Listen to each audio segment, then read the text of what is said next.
Monday, right? The last Monday of January. It is the last Monday of January 2025. It's Curt and Jen in the Morning podcast. Thank you for being part of it. Listening and, of course, liking and following and subscribing and all the things that you can do to help us grow. We would appreciate so much. All of the things. Today on the big show, of course, we have some information about, who's going to the Super Bowl? It's not who I wanted to be there, that's for sure. It's both of the teams. Absolutely opposite. And how long does it really take for you to form a habit? There's a new alternative to dairy that I cannot believe. How long is too long to sit on the toilet? Is there such a thing as too long? Yes. All right. Scientists say it. A gross example proving you are what you eat also coming up. And your answers to our question of the day from last week was, which was, what are your ultimate comfort foods? And then why you might want to start saving your pennies literally. And there's a story I could not resist. There was a brawl in Canada that led to a body part freezing to the ground. I will just say a male was involved. If that is all, more to come. All right. The weekend. So, yeah, I flew back from Florida. Florida was very cold. Not this cold, by the way. You were in Florida all week. Yeah, just down there. Your dad. Fam. And yeah, it was a cold snap for Florida. So highs were up to, I don't know, 40, 43. And they were like, oh my God, that's really cold. That is pretty cold for Florida, though.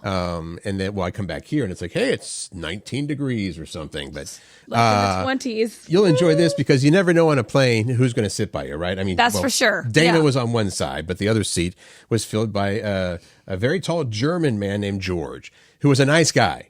Right. Okay. But 6'6" was this very tall, and we were in the 6'6". Does he play basketball? He played volleyball, actually. Okay. Yeah. Nice. But we're in the exit row, so it's got extra leg room, and of course that's why he'd want to be there. So he plunks down. And he's like, "Hi, my name is George. So how about that Trump, huh? He sure is crazy." What, dude? And of course he's a big guy, so his voice is really. I was like, yeah, what do you say, right? You got to be careful. People think different things. Man, a thought comes into his mind and Trump just does it, no matter how crazy it is. Dude. Shh. It's not that I'm agreeing or disagreeing. I'm just like, a lot of people are turning their heads right now, buddy. So anyway, we got out of it unscathed. Don't draw attention to us, politically especially. Yes, just because you're from a different country. He was actually a good guy. This weekend, Pat, my boyfriend, said to me, babe, I think it's time. And I'm like, oh. You're going to have babies? No. He was referring to me getting rid of the Party Pilot. Oh, no. Because it's broken. Well, 300,000 miles plus is a good run for a Party Pilot. I'm so sad. Or any vehicle. Well, I'm not giving up yet, but I did spend most of the day Saturday and night online with Pat trying to look for a new car, which they are expensive, and there's no clear answer of the most dependable, because I would still like an SUV. Okay. Anyway. And I don't have a lot of US dollars to spend on it, so that too plays into it. And then yesterday, a group of 4 of us girlfriends got together and planned our 2025. Like, we went through, what are our core values? What's our why? What are our goals? Nice. It was very, self-reflecting. Speaking of the car thing. Yes. And people might think this, I'm going to ruin this for some other people because they're like, that was our idea. Dana and I, when we got back to SeaTac, right? We're beyond the option of getting a lift to and from the airport. You get to an age where you're like, okay, we're not going to ask a friend to give us a ride. But we decided this time, and it worked perfectly, instead of parking the car, she likes to park at the airport, which is very expensive. Very expensive. But even parking off site is kind of at expensive. At Master Park, that's where I typically park. So her brilliant idea was, we're going to get back to Seattle, and we're going to rent a car for $50 and drive from SeaTac Airport up to here at our house, and then drop off the car on Sunday. That seemed to be the cheapest alternative. Really? So rather than park at the airport, we did a rental car, and it was a Kia Forte, and surprisingly, it was actually pretty nice. I mean, I'm not trying to knock it, but I thought it'd be bare bones, and it had a lot of nice features. So yeah, we got our Kia Forte, drove from SeaTac to Mill Creek, dropped off our stuff, and then Sunday we took it back to the thing, and it was $50. How did you rent a car here? No, we rented to get to the airport? We rented the airport. Her mom dropped us off. Okay. So we were lucky in that. Okay, got it. All right. So I guess I'm not completely against the drop off. Okay. But anyway, we tried that. And all right. Is this possible? And it worked great. $50. Love it. You know what? Parking would have been at least $200 at the airport. I don't know if you're suggesting that I should just rent a car from here on out. Maybe. I don't know. But the party pilot, all right. We'll have taps ready to play for the party pilot. Seriously. Coming up here in a little while. Dana never got over when she had to get rid of her Volkswagen Touareg. It's still her favorite car. It was. We looked at that, but then we looked at all. Well, it doesn't matter. There's a long story. Okay.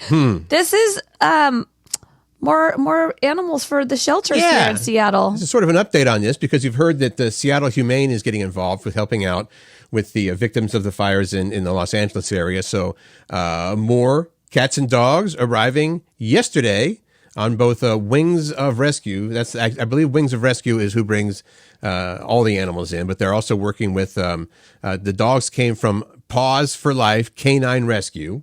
Mm-hmm. And the cats came from Rory to the Rescue, all in the Los Angeles area. So now we have 44 animals here. If you're looking to adopt. Already very crowded shelters. Yeah. So if you can foster, if you can adopt and help these animals, there's so many of them without homes right now. So this latest bunch should be ready for adoption starting tomorrow. Okay. All right. Where's my football music? I didn't even have any football music. We just got this. Who's going to the Super Bowl? Let me tell you who. It's Taylor Swift. She's going to the Super Bowl, which T-Swizzle fans are so excited. Mm-hmm. She's bringing the Kansas City Chiefs with her. I'm so bummed. Like, I wanted the Bills and the Commanders, and both of those teams lost. The Commanders lost horribly. 55 to something. I don't know. -2.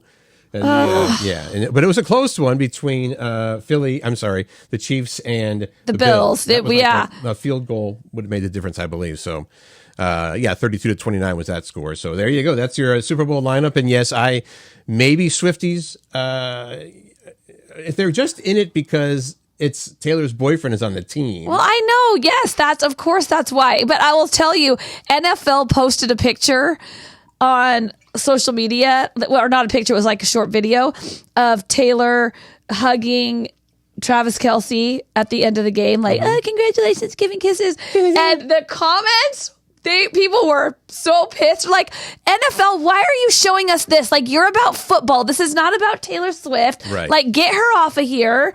And then a lot of people think that the Bills got robbed in that game. Well, I will say that they don't seem to cut to Taylor as much as they used to. I mean, I don't know. I've not watched all the Chiefs games, but if I was a Chiefs fan from way back when, and all of a sudden they've gained popularity because of a pop singer, I might be like, listen, what about us diehards? I will say the only thing once I found out who was going to the Super Bowl, I Googled what did Taylor wear to the playoff game last night or tonight.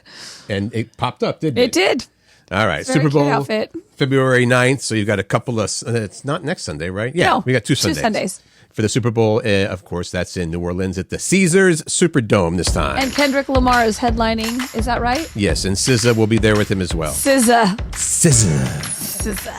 All right, here's your toilet information, Jen. Okay, you should not sit on the toilet for longer than 10 minutes. I can't even get started for 10 minutes. Oh, come on. That's just a warm-up period there. I just think it's funny that it's National Crapper Day. It's a British holiday dedicated to the plumber from the 1800s named Thomas Crapper, who invented the toilet. But it says he's not the reason for the word crap, though. It's just a coincidence. There's no way. Did he invent the toilet? Do I have that right? Or is he just a plumber? He said, well... I think he invented the toilet. Okay, maybe I have that wrong. I don't know. I thought so, too. Or is it just an inventor? Okay, keep going. I'm going to ask. All right, go find out. Who invented the toilet? You're supposed to keep going. All right. So in related news, here is what we're finding out. Turn off your microphone. I'm sorry. All right.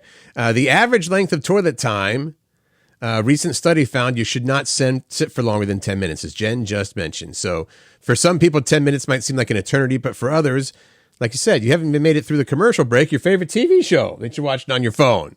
So it is a big deal, evidently, because prolonged toilet time is connected to weakened pelvic muscles and an increased risk of hemorrhoids. Basically, it's a gravity problem. The longer you sit, the more blood rushes to that area. Are we done with this? Do you have your answer? Well, it just says it's a widely held belief that Thomas Crapper designed the first flush toilet in the 1860s, but then it says the first patented flushing toilet was issued by Alexander Cummings back in the 1700s, I guess.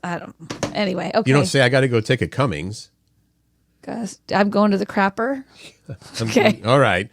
And there's your information about toilet time. They're suggesting, I say they, I don't know these experts, these toilet time experts are saying, doctors say, keep your phone, tablet, or books out of the restroom. Try to make sitting on the toilet uninteresting so you'll get it in there and get done as soon as possible. I hope my boyfriend Pat is listening to this. Well, yeah, you know what? And that might just come from being on the radio. It's like you've got, okay, how long is this song? 3 minutes and 20 seconds. Go! Listen, he's in there for like 20 minutes or maybe more sometimes. It's the only peace and quiet we get. He doesn't even get peace and quiet there because I'm like, hey, honey. Oh, God, of course you are. Stop ruining that. It's a wonderful experience until you came along. All right, I grew up in Cincinnati. Yeah, I was just going to say, is this yummy to you? Because you've talked about this kind of chili before even. And you can get it here. I'll just open with this. You can get this kind of, I think they call it pasta chili at Mike's Chili in Ballard. It's right there at the foot of the Ballard Bridge. It's been there forever. Mike's Chili. But it's Skyline Chili, which is Cincinnati style chili in general. Okay. And Skyline is the one that's made the biggest name for it. Okay. It's basically, if you've ever had a coney dog, it's like coney meat on pasta. On pasta. Yeah. So it's similar to that. Of course, the recipes are all top secret, and you can't get the Skyline recipe. Well, now they've made it into ice cream. Is that yummy, Curt? I don't know. Like we discussed the other day, there was some other kind of ice cream, wasn't it? Well, do you like the chili? Oh yeah, you love the chili. Oh, yeah. So now, if you could have it in ice cream form, how do you feel about that? Well, we had Tostitos flavored cereal the other show. Remember? Yeah, it was Cinnamon Toast Crunch. Pizza cereal. Flavored, right. And we're like, pizza's great, but I don't know about cereal. Same thing here. Skyline chili I'm gonna yuck that. I'm gonna yuck that for anybody's yum. I know, but Skyline is an institution in and around since a lot of people don't know that buffalo wings started in Buffalo, New York, right? That's what they call them, buffalo wings. Did you know that? I feel like I did know that. Well, Cincinnati style chili is from Cincinnati, and that's where it's. Wait, the wings aren't made from buffalo meat? Sorry. So they've got this another local Cincinnati thing, Grater's Ice Cream, which anybody who has been there knows is fantastic as well.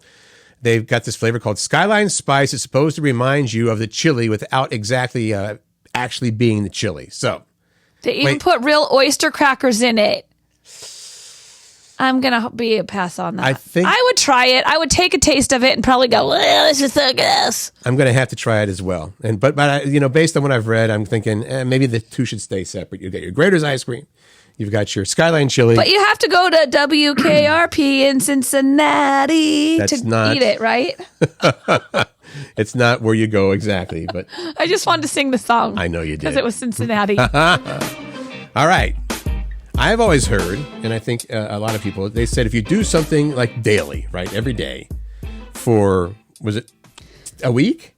No, longer. Well, that's what this is saying. 21 days. It takes a lot longer than 21 days to form a habit. That's what scientists are saying now. Okay. And the big thing used to be if you do this for 21 days, you will form a habit. And then it'll be something like you crave or want to do every day.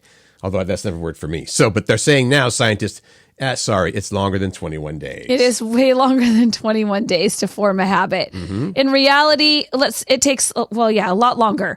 Let's see. There are 6 takeaways from this study that they put together. The first step is forming a new habit is all about repetition, so you got to keep doing it. Mm-hmm. Early repetitions lead to biggest gains. I don't even really understand what that means. Well, they're comparing it to learning a language or anything where at first you just learn a lot. Progress is really rapid, then it sort of plateaus. Oh, I see. But you got to keep at it. Then cementing new habits takes an extended period of reinforcement, and you should be prepared for it to take up to a year. Did you hear that? Build. Not 21 days, up to a year. Up to a year. Morning habits tend to form more successfully than evening ones. Simple actions with clear triggers like flossing every day become more automatic more readily than complex behaviors like going to work out at the gym every day. And new behaviors that you want to add, new behaviors that you want. Big want in capital letters. And you want to show stronger habit formation than those assigned to you by others. So basically things that you enjoy and that you like. And you want to do. You want to stick to. But that sounds obvious. It can be important to how you design your habits. Bottom line, the median time for forming new habits takes between 59 to 66 days, but it's highly variable and can take up to 335 days to lock in. So just plan on a year. So you got to be in it for the long haul. And that's what it is anyway, right? I mean, you're trying to form a habit, so of course you're in for a long haul. Obviously. Yeah. I know. It wasn't, no, I'm saying obviously. It should be obvious to everybody. I'm thinking, oh, I guess so. Oh. What do you think about this? We're talking dairy alternatives. I don't know why I don't, though. Well, usually Dana has me when I go to a coffee shop, she's like, swap out your whole milk for, what do I get? Soy milk, oat milk, goat milk. I think it's soy. Yeah. Soy? Almond milk, maybe? Yeah, that's what it is, because it's silk is what it's called. That's what I was thinking of. Almond milk. Almond milk, she says, is better for me. And I'm like, okay, whatever. She seems to think that I have a dairy allergy or whatever. Okay. I don't think so. So here is yet another big dairy alternative if you're willing to try it. Okay. Camel milk. Camel milk. Not chamomile. Camel milk, which may be a healthy alternative to dairy milk. How, what, and why? Tell me, Here's some please. Science, okay? Okay, I'm ready for it. But science here. Camel milk lacks beta-lactoglobulin. I like that you can say that word so easily because I'd be beta-lacto. I practiced it a few times before. Okay. That is potentially less allergenic, and they also are saying they know now that camel milk has the potential to be hypoallergenic compared to cow's milk. And also, camel's milk may have potential to boost the immune system and decreases the risk of cardiovascular disease. I mean, that's nice. Right. Finally, they say camels, being hardier animals than cows, are able to survive in different climates and environments. Exactly. So a dry, acrid environments where cows couldn't make it. You got your camels there. So, hey, you want to have some milk with your Rice Krispies? Do we have camel farms in the U.S.? Good question. Don't ask right now. Because you're going to pick up your phone. I just don't even understand this. Like, are camels do we have? I don't even know. I think it's going to cost a lot of money. I think if someone wants to order some camel milk, they're going to be paying a lot of U.S. dollars. Are they going to be paying what you would call a pretty penny? Oh, Curt, good one. I'm just going to sit this one out after that great pun. Here's the thing. I am not necessarily a huge fan of Elon Musk. I'm just going to put that out there. However, he is kind of smart. I did see a bumper sticker on a Tesla the other day. A person saying, I bought this before Elon was a douche. I don't know. Okay, well, we know that Elon has been assigned to be part of the Department of Government Efficiency. Doge. And he is saying, you know what? Maybe we should stop making the penny. And I'm like, okay, why? Let's read about this. And it says, you want to read it? Well, and I knew this before, and it seemed kind of silly. You did? Yeah. I did not know this. Well, it didn't used to be this, I guess, extreme. It cost basically 3 times the cost of a penny. It costs 3 cents to make every single penny. That seems so silly that we're doing this then, right? That would seem, yes. So this may not be a terrible idea. This is since a penny costs 3 cents to make, that means that pennies cost taxpayers about $179 million a year. This is in 2023. And the mints produced over 4.5 billion pennies that year. I cannot remember the last time I got a penny out to pay for anything. Well, and that's his point, right? His point is that people are not paying cash very often. That's number one. Right. And number two, because it costs so much money to produce these, this is a great way to save money. So this is his job, right? He's finding the inefficiencies in government. And this is one of them he's found. He's like, listen, we're spending all this money on making pennies. Let's eliminate them. Well, what am I going to do if something costs $3.27? Here's what they're going to do. They're going to, it says, prices will be rounded up or down to a 5% amount. And then a 5-cent amount. Let's see. And this was funny. I said, let's be honest. They're probably going to end up being bumping rounded it up. They, I guess, here's some information. Canada stopped minting its 1-cent coin in 2012. And in 2018, an economic analysis found that Canadian consumers paid about $3.27 million more at the grocery stores each year. So, due to prices being rounded up higher after the change, I guess the idea, what they're saying, the idea is, yes, maybe it'll cost us the extra. Based on this, if it was $3.21, you'd pay $3.25 because they round it up. Okay, but there's they're $3.27 million more at the grocery store. How many people live in Canada? That's what I want to know. And then that's the per person price. It's probably not that much. They're just making it more dramatic. Well, also, how much would it have cost to mint that many pennies that they would have used instead of rounding up, right? Exactly. If they would have had those extra pennies out there, it would have cost them $5 million to make. Yeah. So the government is saving money with this new plan, but people individually may not be so much. Okay. All right. I mean, I think I'm okay with that. Like, let's be smart. We're supposed to be smart with our money. The government should be smart with theirs. And if it's costing 3 times the amount of money that it's worth just to make it. But what about penny lovers? Like, Lionel Richie's like, that's what I'm penny saying. lover. Is that what the song's called? Yeah. Oh, yeah. Okay. All right. Moving on. Yes. Okay. Our question of the day, 20 minutes into the show. From Friday. Okay, we're going to move through this. From Friday, the question of the day, what's your ultimate comfort food? You know what mine would be? I thought about this, and it came down to a lot of things because you've got all the different great treats in the world, but I think it would be peanut butter and jelly sandwiches. Mine would probably be a grilled cheese sandwich. Oh, that's pretty good. Okay. Well, we got a lot of responses, too, and the first 3 were similar because Nancy just said mac and cheese. Then Becky leveled up on that, homemade mac and cheese. And then you've got Corey saying homemade mac and cheese and garlic mashed potatoes. And I don't think those are together necessarily. She liked both. Those are both comfort foods for her. Right. So I like Sonia's crunchy peanut butter mixed with maple syrup. We may have to try Sonia's idea. I've never even heard of that. Don't you ever put like on a pancake or French toast peanut butter with syrup over it? I have not, no. Oh, it is good. It's real good. Lauren, my mom makes a smothered chicken and lima beans dish. I have never had it from anyone else. She's Southern. It's because she's from the South. It is a Southern thing, I think.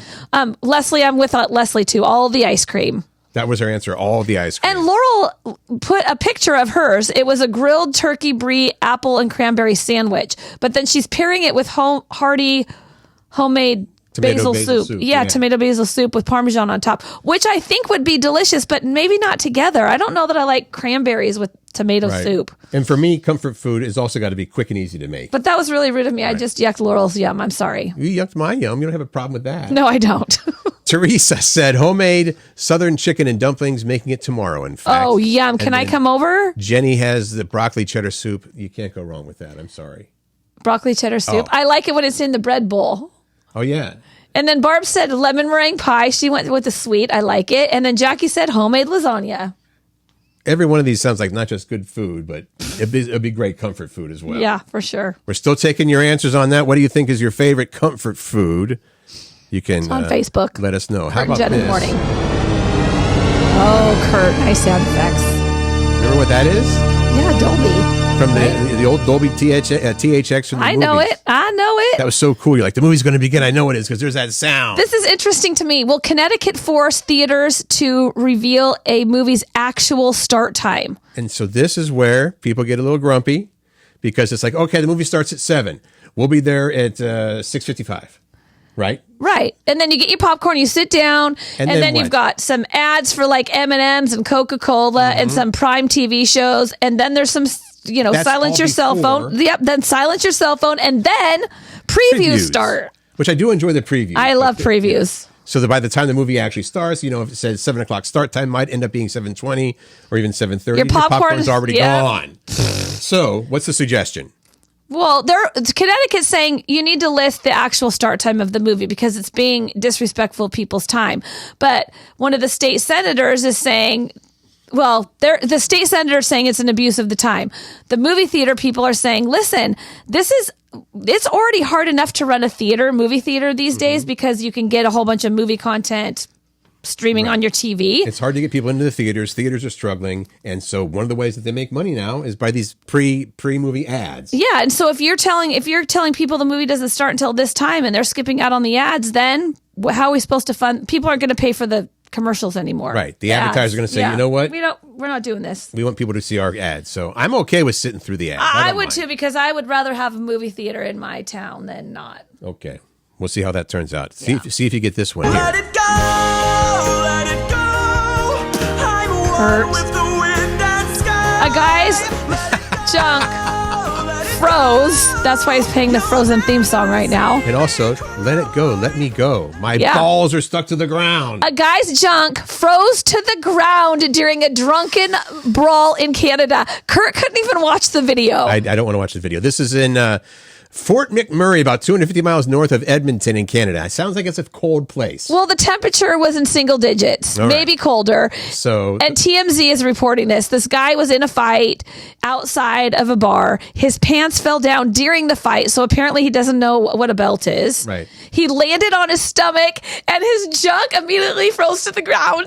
Why are you bouncing up and Because down? I can't even imagine it. I mean, I'm not even a guy and I don't have those parts, but I cannot even. Well, someone on Facebook claimed that's not quite right, the details. They actually said it happened after the fights got broken up. Cops made the guy lay face down while arresting him, and that's when it happened.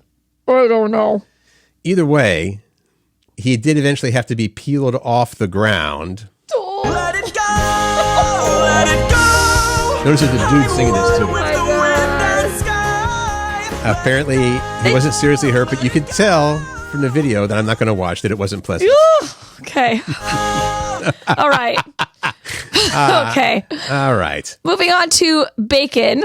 I mean, I love me some bacon, but it's so bad for us. There's so many bad reports about bacon. And now they're saying that it can raise your risk of dementia by 13%. Well, yes, but let's jump in here. Okay, tell me more, because I read the headline. I'm like, great. I just bought some bacon. The bad news is they're saying, and this is some research going back about 50 years. Now, we all know that processed meats like bacon, hot dogs, sausage, pepperoni, and ham, things like that, they increase the risk of cognitive decline and dementia by 13%. All right. And that's even among participants who average just 0.25 servings a day, about 2 servings a week.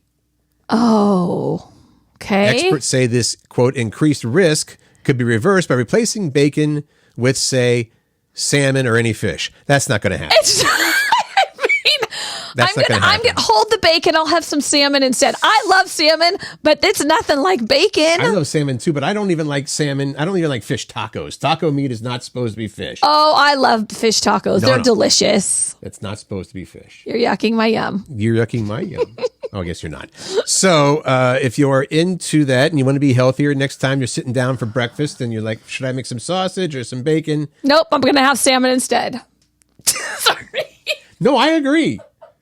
I agree 100%. It just doesn't seem like a breakfast food.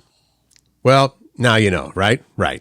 It's all about those processed foods are real bad for us. Right. You have another food story here that you found. Oh, God, this is just disgusting. You're going to have to pronounce one of these words, Curt. A Florida man in his 40s just landed himself in a medical journal after his crazy diet turned his feet, hands, and elbows a light orange color. And I looked at the picture of this. Not only is it a light orange color, but there's like residue in the creases of his skin. Like, it's just freaking disgusting. Well, and actually there was an episode of House. Remember that show? There's an episode of House where they ultimately discovered this guy's skin had turned orange from eating too many carrots. And that's where I thought this story was going, but this is way different. Okay, so he was diagnosed with something called? Xanthelasma. Curt, I'm so impressed with your pronunciation abilities on the fly. Xanthelasma. So it's when your cholesterol gets so high that fat starts building up under your skin and causes it to turn yellow or orange. Like there's... Okay, I'll pick it up. Because I saw the picture and it's just... Well, apparently, and sir, I'm thinking the I ate too many carrots thing, but he was this person told doctors he'd been following an extreme carnivore diet for 8 months and was only eating hamburger meat, cheese, and full sticks of butter. Shoot, I didn't know about the butter thing. He told them he'd lost some weight and was feeling really good, but when he checked his cholesterol, it was over 1,000. Anything above 200 is bad, people. So there's that. Right. They didn't even say how he's doing, but hopefully he's had a vegetable. That's what the story said. Vegetable. Maybe it's not orange vegetables. I mean, it was like excreting. Is that the right word? Sure. Secreting? Yeah. From his skin. Like the fat was like coming out of his skin on his hands. They're saying it usually comes out of your eyes too, but it was his... You know what? I guess it shouldn't matter, but how much weight did he lose? And just eat. I was talking to my friend Lori yesterday, the health gal, who's amazing. And she's like, eat whole foods. You got to eat whole foods and you got to eat with the season. And I'm like, I don't even know how to eat with the season. So she's going to help me. She's going to teach me. Well, in winter you eat snow. Right. Yes. Hopefully not yellow snow. Don't eat the yellow snow. All right. Here's your question of the day that we would like you to answer on our Facebook page, Curt and Jen in the Morning. Mm-hmm. Who or what did you pretend to be when you were playing as a kid? Who or what did you pretend to be when playing as a kid? I think we did a lot of, I think I said this to you. I think if I had to narrow it down to one, and this is from like age 0 to maybe 12, right? Yeah. Okay. I'm going to say more often than not, I was Spaceman. I would say that we pretended to be, like, we would dress up in, like, our parents' high heels and fancy dresses. So for us girls, we did that. But we also played, like, store, like, we had a cash register. And so we'd play store a lot, like a cashier. I do remember that my sisters, it was so me and my sisters. We'd play store. Yeah. Growing up, and we moved around quite a bit. So often it was, it's like making new friends or whatever. But yeah, I'm playing with my sisters, whatever they want to play. But they did have the easy bake oven. Oh. Which is not easy at all. I mean, it's easy to bake. It's easy to put things into, but it takes 24 hours plus to make a 3-inch, I don't know. And then you have to split it between the three of you guys. It wasn't worth it. So I guess we did do easy bake oven. Wait, do I have that right? Is it 3 of you? Yeah. Yeah, okay. Yeah, so, I thought so. Whatever you did when you were a kid or pretended to be or play. I mean, we want to know. Did anybody pretend to be president? Did anyone? Oh, Probably. I did. Yeah. I think I did. Yeah. Or cops and robbers? Yeah. Okay. Anyway, we want to know what you played as a kid. This is going to bring us back. This is a little bit of a nostalgic question, and I like it. I do too. Thank you again, as always, for listening and watching.